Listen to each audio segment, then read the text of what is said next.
Pag-usapan pa natin ang pagkalat ng African Swine Fever. Live mula sa Batangas, si Mobile Journal, Amy Atienza.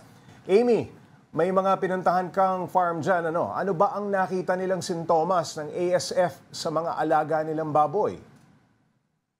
Pops J, pumunta nga ako sa iba't ibang farm sa Batangas, sa Lipa, sa Rosario, tsaka sa San Jose. At yung mga sintomas daw na nakita talaga nila, kumbaga sa tao, parang nilalagnat, nanginginig, nagdudumi din sila. Minsan nga daw, madugo pa yung dumi ng mga baboy. At yun daw yung kadalasan talagang nagiging sintomas ng ASF dito sa Batangas. Amy, ano na ang tulong na ibinigay ng lokal na pamahalaan sa hog raisers na apektado ng culling? Ngayon kung titingnan natin kung ano nga ba yung tinulong sa mga hog raisers, yung amount hindi pa natin ma-determine kung magkano nga ba talaga ang na-invest na ng pamahalaan ng Batangas dito sa ASF. Pero meron daw silang ginawang mga seminars, meron din silang naging checking, blood testing, kumbaga, para din sa mga mamayan tsaka sa mga tao. Kung titingnan nga, sa mga baboy para makita nga nila kung positive nga ba sa ASF. So lahat talaga ng mga baboy sa iba't ibang livestock, tsaka dun sa mga negosyo ng mga hog raisers, chinek na nila kung positive pa.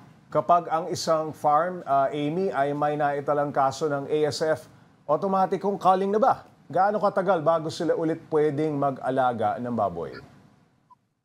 Sa ngayon, ang ginagawa nila kapag nakita nilang positive Pops J ay talagang isi-centralize muna nila, kumbaga i-discard muna nila yung mga baboy nga sa isang lugar at doon nila gagawin yung mga disinfection. Tsaka para properly daw na matapon nga at mawala yung ASF sa mga baboy, umaabot to ng mga 5 to 15 days kung gagawin. Pero kung yung mga lockdown, inaabiso sa kanila ng gobyerno na mga 6 months kasi yung sintomas din daw at saka yung epekto nito sa baboy, umaabot na ng 6 na buwan.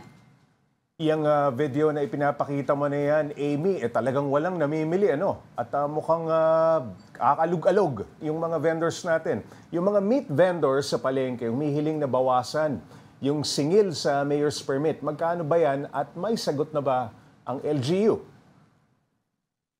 Doon sa nakausap ko, Pops J, 15,000 yung hinihingi sa kanya para sa mayor's permit sa susunod na taon. Pero dahil nga nangyari itong African Swine Fever, talagang mahihirapan siya na babayaran to. Lalo na kasi nga nakikita niya na ilang linggo pa lang, siguro 1 linggo o 2 linggo pa lang, talagang nalulugi na yung negosyo. At doon nga sa palengke ng Lipa na pinuntahan ko kanina, Pops J, 5 na lang silang nagbebenta kasi nga tingin nga nila ay aabot ito hanggang December daw. Kaya ayun, meron din naman mga fees sa mayor permit na iba-iba kasi minsan depende na din daw sa lokasyon. Pero dahil nga nasa bungad sila ng palengke, 15,000 daw yung binabayaran nila. Nung kanina, tinanong ko ang pahayag ng gobyerno ng Lipa, wala pa silang masabi. Pero may mga aksyon naman daw silang gagawin, lalo na sa pagbibigay ng vaccines sa mga apektado ng ASF. Amy, may mga nakausap ka bang mga mamimili sa palengke kung ano ang reaksyon nila dito sa balitang may ASF sa probinsya?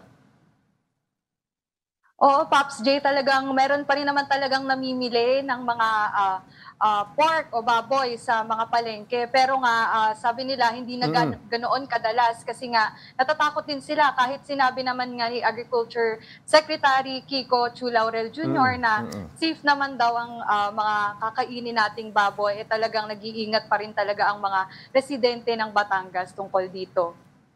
Alright, maraming salamat, Mobile Journal, Amy Atienza.